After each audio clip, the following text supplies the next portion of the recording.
ओम सदाशिवसमारंभां शंकराचार्यमध्यमाम् अस्मदाचार्यपर्यन्तां वन्दे गुरुपरम्पराम्। ओम पूर्णमदः पूर्णमिदं पूर्णात् पूर्णमुदच्यते पूर्णस्य पूर्णमादाय पूर्णमेवावशिष्यते। ओम शांति शांति शांति। ओम नमो ब्रह्मादिभ्यो ब्रह्म विद्या संप्रदाय कर्तृभ्यो वंश ऋषिभ्यो नमो गुरुभ्यः।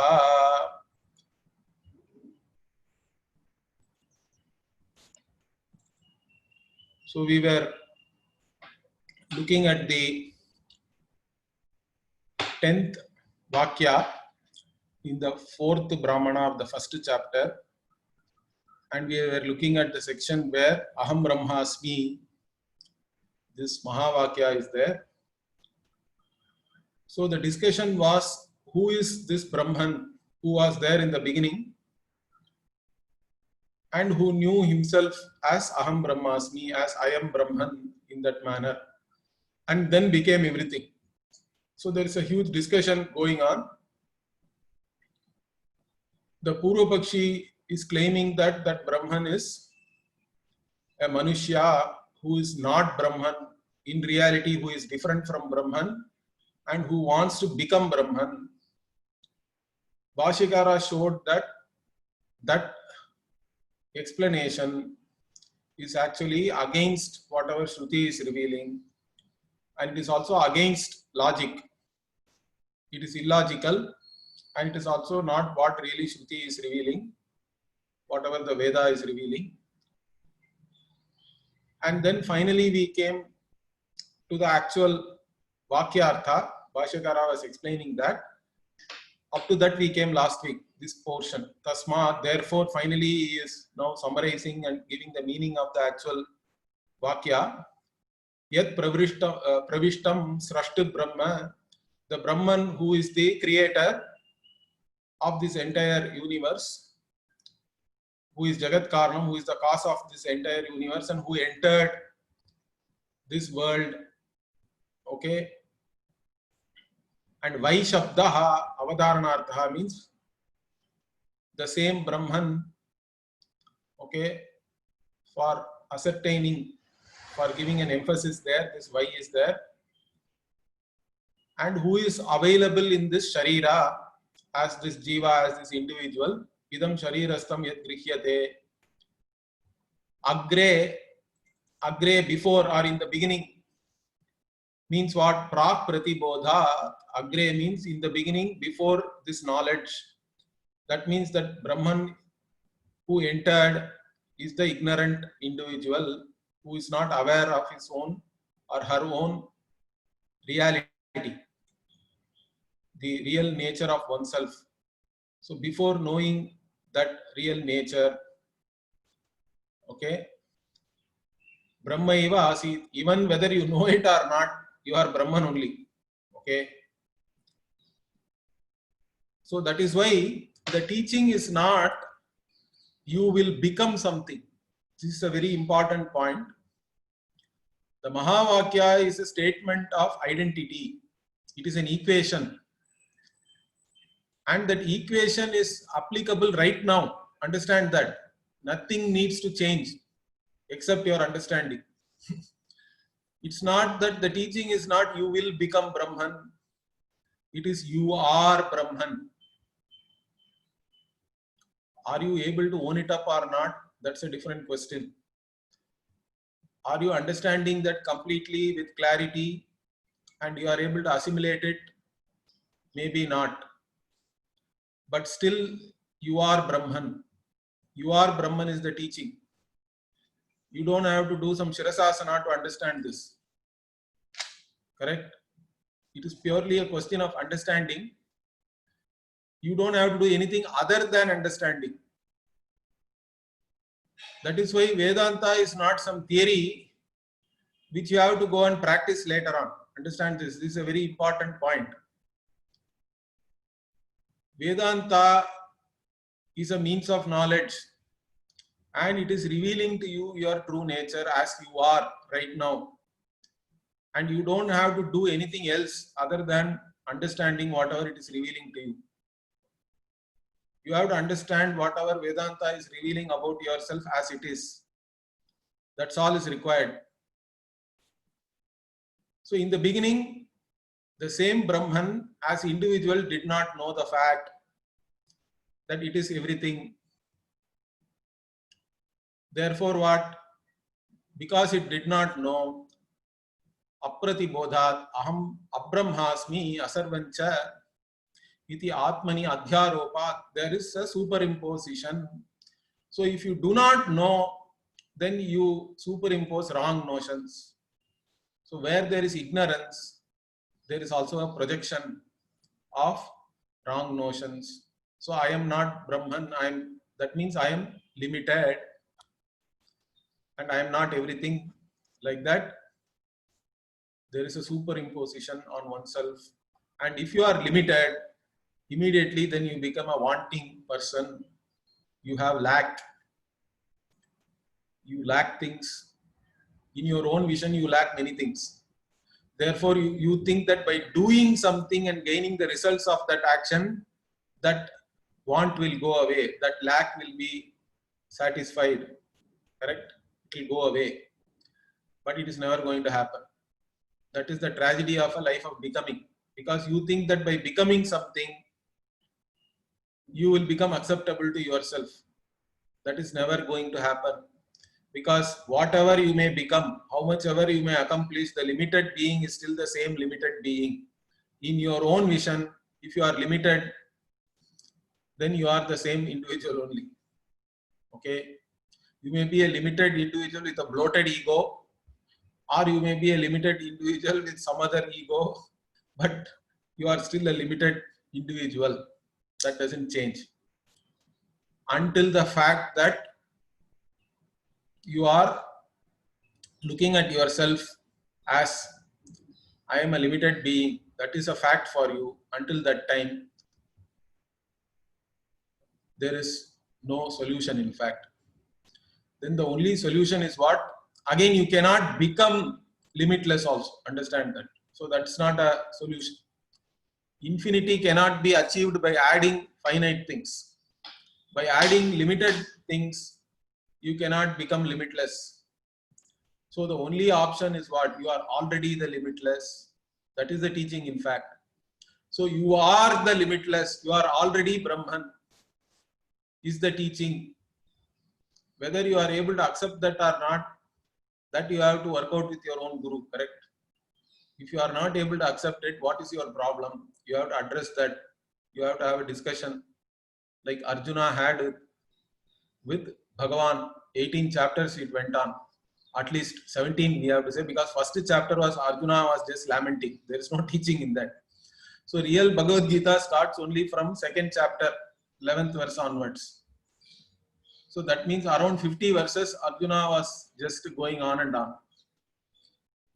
And then Bhagavan started teaching. Finally, when he said, I am your Shishya, please teach me and all that, he asked.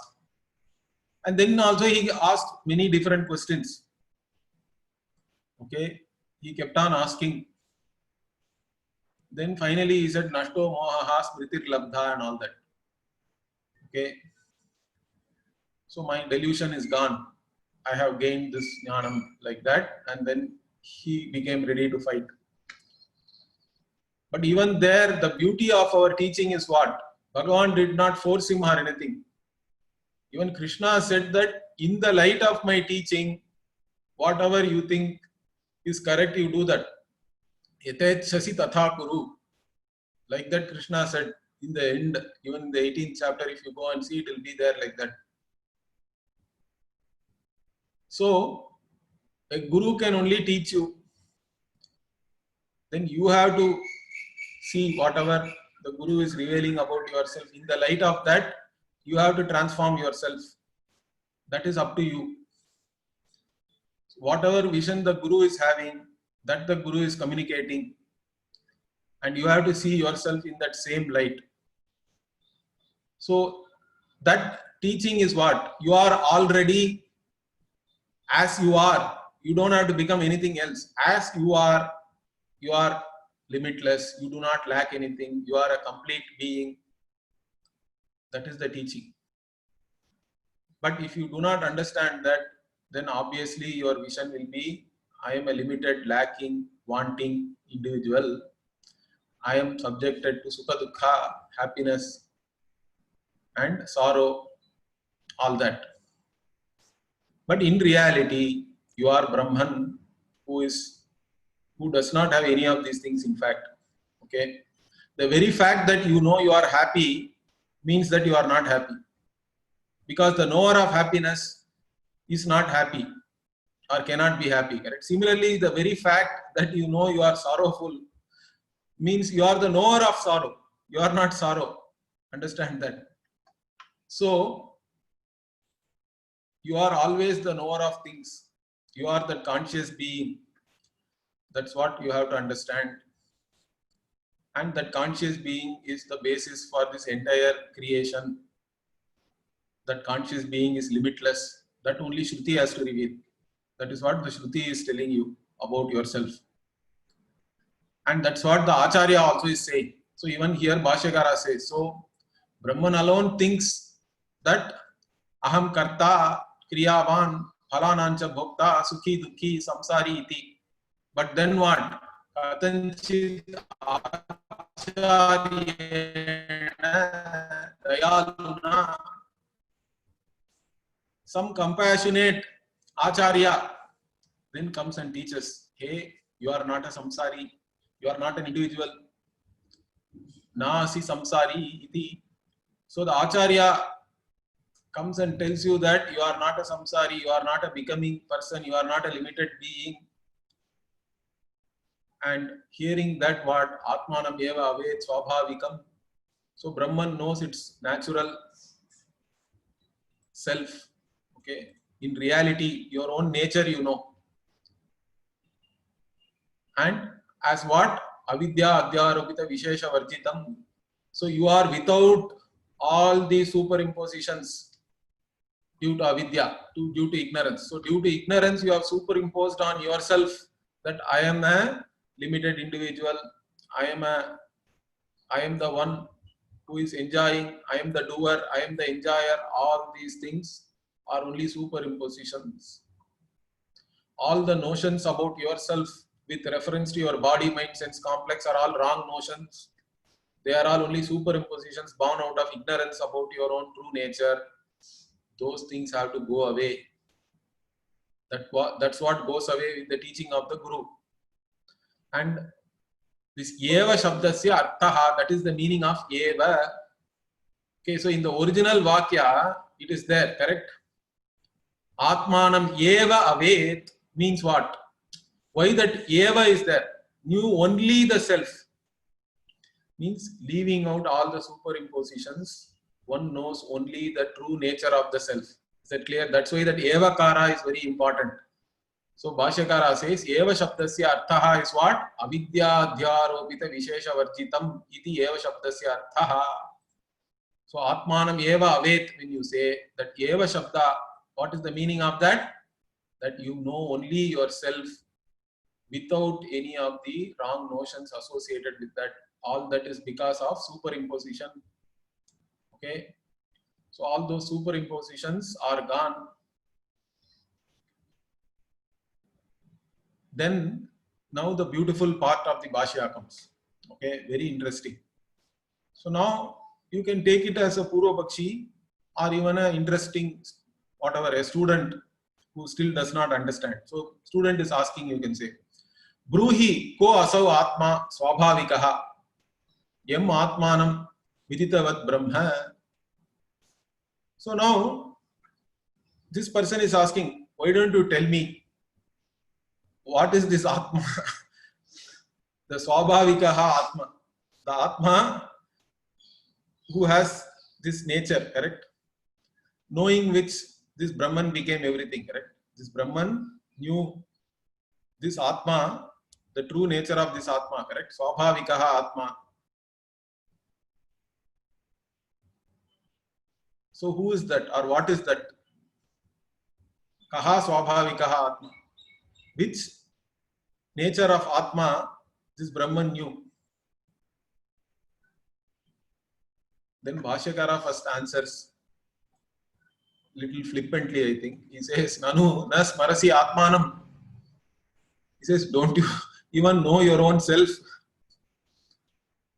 Can't you recollect that? In fact, we talked about that, he says. Darshitaha hi asau. Already it was shown what? Yaiha pravishya praniti, apaniti, vyaniti, udaniti, samaniti iti. So it was already shown what that Atma is. That Atma is none other than Brahma, which entered into this Srishti. Okay. In 147 only the Pravesha Shruti is that Tadiha Pravishtaha, like that. So yeah, entering, that Brahman alone is there as the one who is doing all these activities. All the Pancha Pranas activities Bhashyakara is giving here. Praniti means the one who breathes in. Apaniti, Vyaniti, Udaniti, Samaniti, all this. This is the activities of the 5 prana. Pranopya, Pranopana, Vyana, Udana, Samanaha. Like that, even Taittiriya also talks about it. So Prana, Apana, Vyana, Udana, Samana. All these physiological activities in your body are only due to Brahman. The body itself is alive only due to Brahman.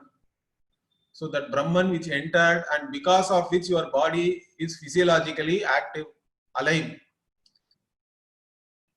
That is that Brahman. Means now, even now, the student or whoever is questioning is not satisfied. So he says, Nanu, asau gauhu, asau ashvaha ityevam, asau vyapadishyate bhavata, na atmanam pratyaksham darshayasi. So, now this person is saying, you are just telling like it is cow, it is horse. Like this you are indicating something, but when are you going to show me the actual horse? Okay. So see, somebody does not know what is horse. So you are explaining to him many things, like the animal which runs in this manner, which has this kind of whatever. You are describing about the horse, let us say, to a person who does not know horse. Now, you can describe as much as you want, but actually that person has to see the horse and understand it, correct? Unless you show the horse, how much ever description you give, it's not going to work. You are not showing me. Like that he is saying now. You are talking about this horse or this cow and all that, but you are not really showing it to me. Pratyaksham, directly I want to know. And you are not telling me anything directly. You are saying indirectly that the one who entered and one who makes all these activities possible, or one who is actually making all these activities, the physiological activities happen. That is the true nature of Atma, means it is indirect to me. I'm not still able to understand that. Okay, show me directly. Atmanam pratyaksham darshayasi, he says. And you are not doing that. Na atmanam pratyaksham darshayasi. You are not showing it to me directly.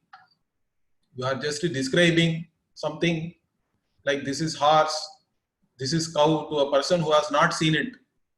No amount of description is good enough.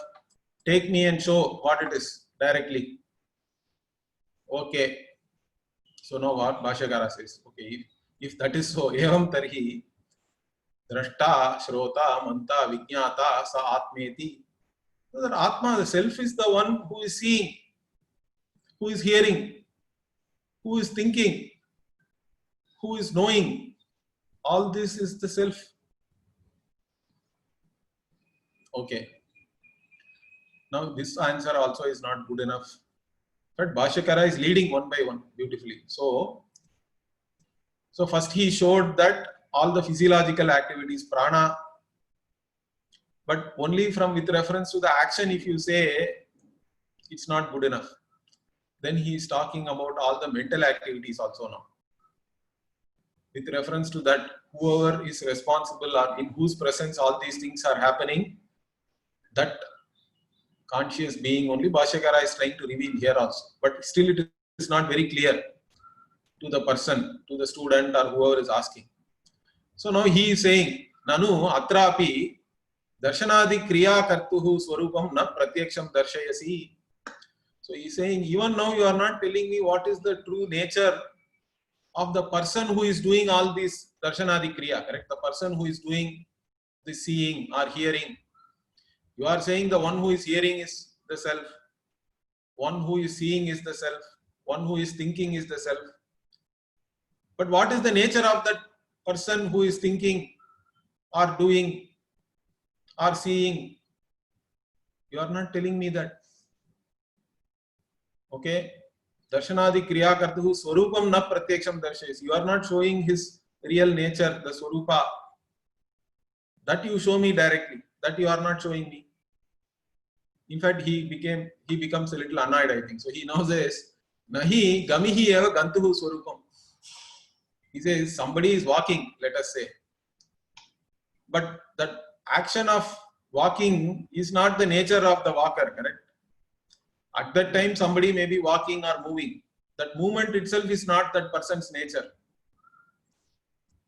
Similarly, what? Chidihi va chetuhu, somebody is cutting something. But cutting alone will not define that person, correct? That's not the only characteristic, or that does not completely characterize a person. A person may be cutting something at some point in time. Based on that action, you cannot reveal that person completely. So, in this manner, what? You are not revealing to me fully. You are only talking with reference to some activities, whether it is the physiological activities or mental activities. You are only talking about the activities. But what about the nature of that person who is doing the activity? That is still not clear to me. Then Bhashyakara now says, okay, if that is so, now let me tell you. Evam tarhi drishte drashta, shrute shrota, mate manta, vijñate vijñata, sa atmeti. So now Bhashyakara is like going like Kenopanishad. So in Kenopanishad also, so initially it starts with a question. And then what? So the question is Kene shitam patati preshitam manaha, like that. So impelled by whom this mind and all the indriyas go and whatever they unite with their objects and do whatever they are doing, their activities. Then the answer for that is what? Shrotrasya shrotram, manaso manaha, vachoha vacham, sau pranasya pranaha, Chakshushas chakshur atimuchya dhiraha pretyasmal lokad amrita bhavanti. Like that, Kenopanishad beautifully reveals the nature of Atma. Same answer here, Bhashyakara is now leading the student. So what is he saying now? Drishte drashta, the one who is seeing the sight itself. The one who knows whether you are seeing or not. Correct? That's how we have to understand. Drishte drashta means what? The seer of the sight. Okay.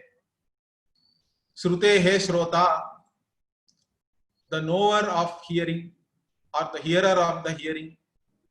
Mate manta, the knower of the thoughts. Correct. To whom does thoughts get revealed? Vijñate vijñata, the one to whom knowledge also is revealed. Correct. That I am knowledgeable or I am ignorant, both are revealed or evident to whom? The knower of the knower, the thinker of the thinker, hearer of the hearer, seer of the seer. That is Atma, that conscious being to whom everything is evident. Whether you are able to see or not. You close your eyes and you say, I don't see, or I am not able to see. But who is knowing that you are not seeing? That is you, correct? You open your eyes and say, I see. Now, who is saying that I see? That conscious being is the seer of sight, correct? You close your ears and you can say, I am not able to hear anything. In fact, some people do meditation like this. Even I have done that. At one point in time, we used to keep like this and do meditation because we don't want any external disturbances. In fact, we used to even keep a support here so that you can keep like this for a long time. So we used to meditate for hours like this. And but who knows that you are not seeing anything, you are not hearing anything, or you are hearing something, or you are seeing something. That is the Shrotrasya Shrotram Manaso Manaha. And who knows whether you have thoughts in your mind or not? Who knows whether, see, in meditation we want to focus on something. But nature of mind is to associate and keep on jumping. That's how mind works. That's how it should be, in fact. A healthy mind should be always associating something and going on and on. That's how creativity is there. Ideas come. Everything happens like that only. That is the nature of mind. But meditation means we want the mind to act in a particular manner, focus only on the thing we want it to focus. But even then you have to be objective with reference to your mind. So in that case, to whom does it become evident that the mind has strayed away? And again, due to whom you only bring the mind back, correct? Bringing that mind back itself is a meditation to start with, in fact. Okay, to whom does it get evident? That person. And I ask you, do you know Chinese? You say, I know. Or I don't know. To whom does it become evident that I know, I do not know? All this is becoming evident. That is the Vijñātehe Vijñāta. That is the Atma, that conscious being to whom everything is becoming evident. This is what Bhashyakara is trying to explain here. But this is not very easy to understand, correct? It is very subtle. So again, this student or whoever it is, he is asking, Nanu atra ko visheshaha drashtari, he says. Hey, what is the big deal? You are saying drishte hai drashta, seer of sight. Now, what is the big difference in seer of sight? Let us say there is a seer of pot and there is a seer of sight. What is the difference between the two? So what is something special about this, the one who is seeing the sight? So he is asking, see, yadi drishte drashta, yadi va ghatasya drashta, sarvata api drishta eva. So whether it is seer of sight or seer of pot, everywhere there is a seer, correct? Everywhere there is a seer. In every cognition, the cognizer is there. So what is the big deal? Whether you cognize a pot or you cognize the fact that you are seeing or not, it is still the cognizer. And you are still talking about the cognizer with reference to something which is cognized. So he is saying, Drashtavya eva tu bhavan visheshamaha. I am asking about the nature of oneself, and you are just talking about that self with reference to some object which is cognized. In this case, sight itself as an object of cognition. So, Drashtavya eva tu bhavan visheshamaha means what? You are only saying that he is the seer of sight, hearer of hearing. All these things, what? Sight, hearing, are only different things you are talking about, objects. With reference to cognizing that, you are talking about this self. So what is the big deal here? You are talking about different cognized objects, and with reference to that, you are pointing out the cognizer. But I don't see any big difference here between cognizer of sight and cognizer of a pot. What is the big difference? Drashta tu yadi drishte yadi va ghatasya, drashta drashtaiva. Okay, so he finally says that seer is seer, cognizer is cognizer, whether you cognize the cognition itself or a part. Now Bhashyakara tries to explain. Na vishesha upapattehe. Now he says there is a vishesha. there is something here which you have to understand more. Okay, there is something special here, something further you need to understand. What is that? Asti atra visheshaha. So here there is some difference is there, something you have to understand more. What is that? Yaha drishtehe drashta saha drishtisched bhavati nityameva pashyati drishtim. So what he is saying is, hey, you see here, when I am talking about the cognizer of every cognition, with reference to every cognition, now I am talking about the cognizer. See, in any cognition, let us say you see the pot consciousness is. Then you see cloth consciousness is. You see the laptop consciousness is. You see the phone consciousness is. Then you close your eyes.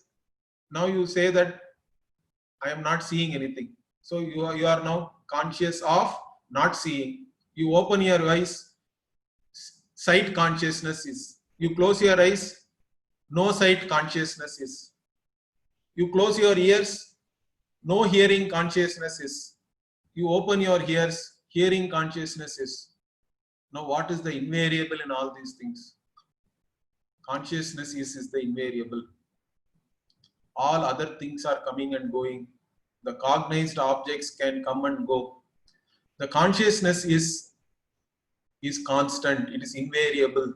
That is you, in fact. That is your very nature. That never goes away. That never changes. Your nature, your fundamental nature is as a conscious being is the only truth which is always there. And in fact is free of space-time also.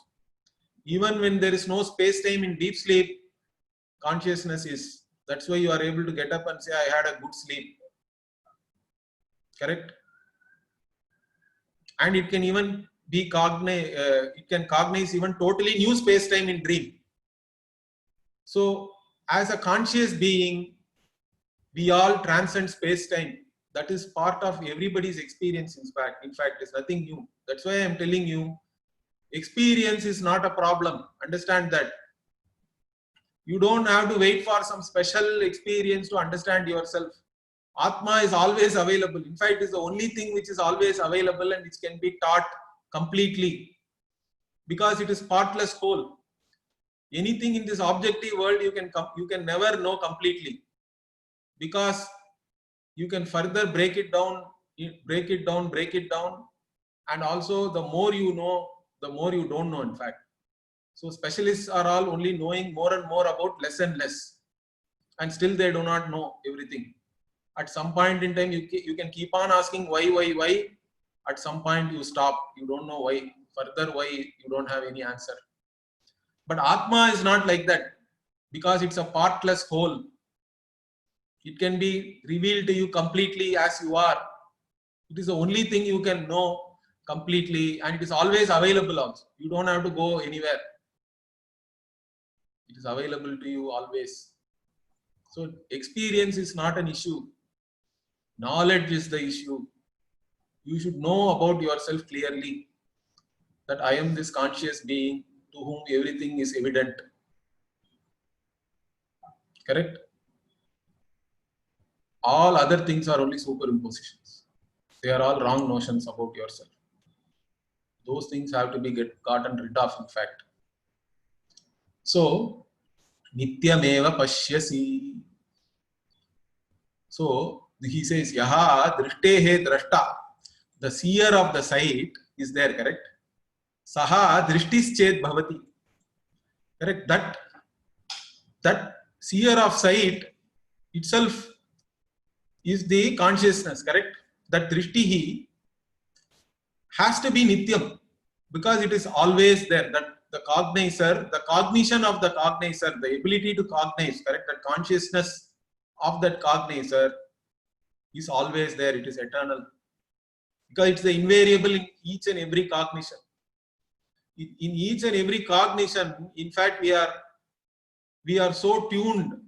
This is what this Kathopanishad beautifully says. Paranchikhani vyatrinat swayambhu parang pashyati nantaratman. See, in every cognition, we leave out the most obvious, which is the cognizer, and we are only focused on the object of cognition. And even knowledge itself is defined with reference to the object of knowledge only, correct? I know this, I know that. But we take for granted the knower. The knower's nature, the knower's swarupa is taken for granted. It is not analyzed. All avichara siddha. The entire notion about oneself being an individual and limited are all only what we call avichara siddha. It is unanalyzed, erroneous notion. But once we start analyzing that, then we see that this conscious being is the invariable in each and every cognition. And whenever even if you don't have anything to cognize also, the conscious being is still a conscious being. Because the consciousness is its very nature, it cannot go anywhere else. It's always conscious, whether something is to be witnessed or not. Consciousness is still consciousness. That's what one has to understand. That is eternal, that is always there. That drishti chet bhavati means that drishti of the one who is seeing the sight itself, correct? The seer of the sight. That seer sight, that power to see is eternal. It never goes away anywhere. Correct? That Upanishad itself will say that. Bhashyakara will quote it now. So that is Nityam. Okay. Na kadachidapi drishtihi na drishyate drashta. So kadachidapi drishtihi na drishyate drashta means what? This seer of the sight never stops seeing. Correct? The sight never goes away. With reference to eyes as an indriya, your sight can come and go, or even it can go permanently. If the golaka, the physical organ itself is damaged, you may not see. But the seer of sight can still see. In fact, the seer of sight only is saying, I am not able to see. Or the seer of sight can even dream. Even a blind person can dream and see something based on the impressions and all that. Whether the physical organ is there or not, the ability to see doesn't go away. And the seer of the sight itself, that nature of that seer, the ability to see, never goes away. It is always there. It never goes away at all. It is always there. That's what he says. Na kadachit api drishtihi na drishyate drashta. Double negative is there here. Okay. So na drishyate drashta. The seer does not see. Like that, it is never going to happen. Because your nature as a conscious being can never go away. You are always conscious. You are this awareness. Your very nature is of awareness. And that cannot go away anywhere. Okay. So, Bhashyakara now says, Tatra drashtuhu drishtiya nityaya bhavitavyam. So, this seer of this sight has to be eternal because it never goes away, correct? As I told you, it is the invariable in every cognition. And even when there is no cognition, also it is there. Even in between cognitions also, that conscious being is there. That invariable witness consciousness is there. Whether anything is there to be witnessed or not, that consciousness, its very nature, it never changes. So it has to be eternal. It has to be there. And if it is not eternal, anitya chet drashtuhu drishtihi, if the seer sight itself is not eternal, tatra drishya ya drishtihi sa kadachin na drishyeta api yatha anityaya drishtya ghatati vastu. So he says, if see anitya chet drashtuhu drishtihi, if the sight of the seer itself is not eternal, then what? Like even the seeing the pot, etc.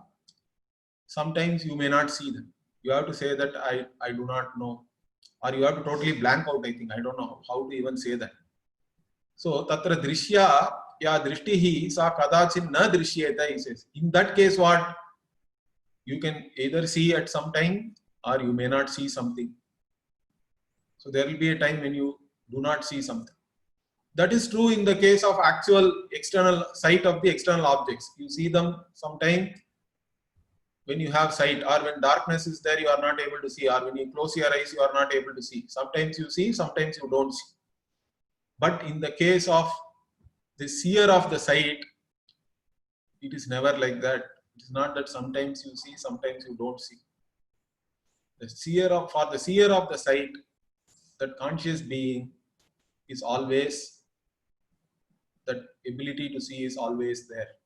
It is eternal. It is actually transcending space-time also. So it is not subjected to any limitations of space and time. That is that conscious being. So it is not like a sight seeing a pot. So it is much more than that, correct? That's what Bhashyakara has explained now. So by saying the seer of sight, we are actually pointing out the eternal nature of the Atma as a conscious being. That is the teaching. That is the indication here. So why are we teaching Atma like this? That also will come later as we go. Okay, so you hold on to that question. Why should we teach Atma like this? Means you have to teach only like this, because here we are trying to teach you about the subject. It is not objective knowledge. That is why Atma Jnanam is subtle. All other knowledge we always know by objectifying that in our mind. Even black holes you have to objectify in your mind through some concepts. As a concept you are objectifying. But Atma means you have to give up all the concepts and just understand as you are. But you cannot objectify yourself. You need not objectify yourself. Correct? That is the most important point. But since we are used to knowing everything as an object of consciousness, as an object of our mind, there is some resistance, there is some confusion. But even that will go away. Once you get exposed to the teaching properly, that confusion also will go away. But it is subtle. That's why it is subtle. Knowing the knower, but not as an object of knowledge. Correct? That is what is the subtlety here. You have to know the knower, but not as an object of knowledge, but as knower only. But you are the knower, correct? You don't have to objectify yourself to know yourself. That is the point here. So, you are not this anitya drashta like the eyes or the ears. You are not limited. You are not limited by space or time or anything. You are this limitless conscious being who is eternal, who transcends space-time, and who is always this conscious, aware being. Okay. So finally he says, that's what Nacha Tadvat, like this Gatadi Drashta, this Drishtehe Drashta, Kadachidapi na Pashyati Drishtim iti na. That means what? Like the seer of the pot, the seer of sight never loses his sight. That's what Bhashyakara is pointing out here. So essentially he is pointing out that seer of sight is eternal. That is your nature in fact. And if you are eternal with respect to time and space, and then you are also eternal, otherwise also you are limitless in fact, correct? So then the student is now asking, Kim dve drishti drashtuhu. So now he says, is there two sides for the seer? The student is now questioning. Nitya adrishya, anya anitya drishyeti. So this eternal sight which cannot be seen as an object, correct? And another one is what? It can be objectified. That whether I am able to see or not itself is objectifiable, correct? So one cannot be objectified, but which is myself. The other, I can objectify and say, yes, I have sight or I don't have sight. I am seeing, I am not seeing, like that. So is there two seers then, two sights? Means Bhashyakara says, yes, bhadam, yes, correct. So he says, prasiddha tavad anitya drishtihi.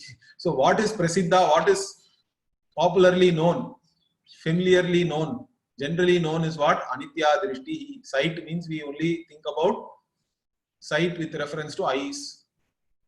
Through the indriya, whatever you can see, that alone is considered as sight. That is the anitya drishtihi. Okay. Anandatva darshana. Because we also see, correct? There some people are able to see, some people are not able to see also. There are blind people who are not able to see. So both blind people are there, people who can see are there. From all these things, this sight with reference to indriyas, that is the normal sight which is familiar in the world for everybody. But what about the other sight? Okay. So that's Bhashyakara is now talking about that. Nityaiva chet sarvaha anandha eva syat. In fact, this normal sight with reference to indriya, if it is to be nitya means, then nobody can be blind, correct? Everybody has to be always seeing them. But that's not the case. There are people who are blind. There are people who are able to see. So that normal sight is not, cannot be called as something eternal. But what? Drashtuhu tu nitya drishtihi. But the sight of the seer, okay, who is seeing the sight itself, that is always there, eternal. The seer of the sight, that seer's sight is eternal. Awareness is eternal. Consciousness is eternal. And he is, quoting Brihadaranyaka itself. Brihadaranyaka says, Nahi drashtuhu drishtehe viparilopo vidyate avinashitvat. Like that it goes. It's a beautiful section. This section also we'll see later. Hopefully, I don't know, after 2-3 years. Because almost 1 year is over now. We have not even crossed first chapter. So we have to go to 4th chapter for that. So another after 3 years we'll go there, I think. Anyway, so here it says that drashtuhu drishtehe viparilopaha na vidyate. The cessation, the see, okay. The sight of the seer never ceases. I like to translate it like that. Okay, the sight of the seer, or here we can even say like this: the sight of the seer of the sight never ceases. Correct? There is a seer of sight, and the sight of that seer never ceases. It never stops because it is avinashi. It can never be destroyed. It never comes to an end. It is free from space-time. As a conscious being, it is always there. So that is the Shruti here. In fact, not only with reference to seeing, in this section it will keep on talking about each and every indriya also. With reference to all other knowledge also, it will try to point out, the Shruti will point out that you are this conscious being who is aware of everything and who is free from all these things also. And Bhashyakara Shruti he quoted. Now he says Anumanatcha, also from Anumana, from inference. What is the Anumana here? He says Andhasyapi Ghatadi Abhasa Vishaya Swapne Drishtihi Upalabhyati. So he says even for the blind people, okay, pot etc. are visible to them. Okay, Abhasa is there. So pot etc. are revealed to them. All these things are lighted up to them. Where? In Swapna, in their dream they are still seeing, correct? So that means the whatever defect may be there in one's eye as an indriya, that does not take away my sight. the sight is still possible, and the seer of that sight is still there, always, correct? So just by the fact that some indriya is not working correctly, we cannot say that sight has gone. So that ability to see is there. So what he says now, sa tarhi itara drishti nashaha na nashyati. So that sight, even for a blind person, is not destroyed just because the eye as a sense organ is not functioning correctly. Because the seer of the sight, the aware being, the conscious being is still there. That conscious being only knows whether the eyes are seeing or not seeing. And even if the eyes does not see, that conscious being is able to reveal from impressions only, still able to visualize things. Correct? So that never gets destroyed. So sa drashtuhu drishtihi, that is the drashtuhu drishtihi, that is the sight of the seer of the sight. Correct? Taya avipariluktaya nityaya drishtya swarupa bhutaya swayam jyoti samakhyaya itaram anityam drishtim swapnanta buddhantayoho vasana pratyaya rupam nityameva pashyan drishtehe drashta bhavati.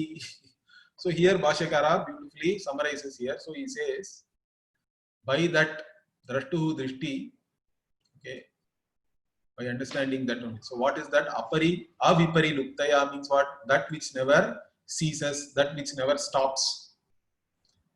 Okay, unstopping, unceasing sight, which is eternal, nityaya, it's always there. Nitya means for us something which transcends space-time. Not some long time is not nityam or eternal, understand that. Anything within time has to end with time. When we say nitya, we say that it transcends time. It's beyond space-time. And we can easily understand existence which is beyond space-time because every night there is no space-time, but I am still there. Understand that. And I can even create another totally new space-time in dream. So space-time does not really limit me. In fact, I am not in space-time. That is the biggest illusion. Biggest wrong notion, erroneous notion is what? I am in space-time. Space-time is in me. That is the limitlessness we are talking about. Space-time is in you. Okay? And with that drishti, drishtya, swarupa bhutaya, which is your very nature in fact, and which is again self-revealing. Swayam jyotihi means self-revealing. Why we say it is swayam jyotihi? Because if I ask you, are you there? To know yourself, to establish your existence, you don't have to use any means of knowledge. Understand that. That is why it is swayam jyotihi. Your existence, you do not have to know by touching yourself, by seeing yourself, by hearing yourself, or doing some inference that since I am married, I have to be there. No, nothing like that. Your existence is self-existence and you are self-revealing. They both go together in fact. Without self-revealing consciousness, self-existence also cannot be there. So that is why Swayam Jyotis Samakhyaya. So the one which is known in this way, correct? And it is also other than itaram anityam drishtim. So you know this, which is self-existent and self-revealing, this conscious being, as other than this anityam drishtim, other than all this body, mind, sense complexes, correct? Which are all anityam, transient, and their ability to know, cognize, see, hear, etc. are also transient only. and they are only operating either in dream, Swapnanta or Buddhanta, in waking world. And again, their operations are with reference to what? Vasana. The dream is completely based on your impressions. And waking world is based on whatever cognitions are happening. So Vasana Pratyaya Rupam. So you see this conscious being who is the seer of sight, hearer of hearing, etc., as somebody who is distinct from all these transient sense organs and mind and physical body, and see it as eternal. Like that you see Nityameva Pashyan Drishtehe Drashta Bhavati. So you become this conscious being, Bhashyakara said. You are already that. But with knowledge, you are accomplishing the accomplished. You are now becoming the Drishtehe Drashta, means you have become Brahman, because this Drishtehe Drashta is limitless. It is limitless consciousness. It is Brahman. So that is the Swarupa. So you asked initially, correct? Ko asau atma swabhavikaha. That is this only. Bhashyakara explains. So evam cha sati drishtihi eva swarupamasya. So this nature of this atma is what? Consciousness, awareness. Sight is here only a upalakshana. Okay, sight means we are talking of sight with reference to being aware. Things becoming evident to you. Correct, with reference to that. So this drishti only is the nature of oneself. Oneself as a conscious being. One's nature, very nature is awareness. Like the heat of fire, Agni Aushnya Aushnyam means Ushnasya Bhava is Aushnyam. Agni Aushnyavatte, like even the very nature of fire is heat. Without heat, there is no fire. That is the nature of fire. Similarly, your very nature is consciousness. It's not a quality or anything. Understand that. So consciousness also, as a word, is only indicating your very nature, and it is not some quality. There is no separate substance to which there is a consciousness as a quality is there. In fact, that's what Bhashyakara here points out. Finally, he says, Na kanadanam iva drishti vyatiriktaha anyaha chetanaha drashta. So here, Shruti is actually negating even the views of the Kanadana, means the Vaisheshikas. Kanada Rishi is the one who is supposed to have written the Vaisheshika Sutras. So according to them, Atma is actually Jada. And consciousness is born when Atma and mind come together. When they are in contact with each other, only consciousness is born. That is their theory. But that is wrong. That's not what Shruti is revealing here. In fact, your consciousness never goes away. Drashtuhu drishtehe viparilopo na vidyate. That's what Shruti is saying. So the sight of the seer of the sight never leaves. It never ceases. It never goes away. You are always a conscious and aware being, and there is nothing else other than you. Another consciousness need not be there. Otherwise, it will become an infinite regress also. You are talking about seer of sight. Then what about that seer? Means there is no other seer for that seer and all that. That's why we have to say Swayam Jyotihi. Correct? That Atma, conscious being, is self-revealing, self-existent. You don't require another seer and all that. Otherwise, even in quantum physics, there is a von Neumann's paradox and all is there. They also talk about observer. Then afterwards, they don't know what to say. If the observer also is a quantum system, then who is the one who collapsed that quantum system? Like that, it is going in a paradox. There is a infinite regress will come. So Bhashyakara will try to address that also in the next section. But I think we'll see all that next week. Om Purnamadah Purnamidam Purnat Purnamudachyate Purnasya Purnamadaya Purnamevavashishyate. Om Shanti Shanti Shanti. हरिः ओम श्री गुरुभ्यो नमः। हरिः ओम। Thank you Guruji.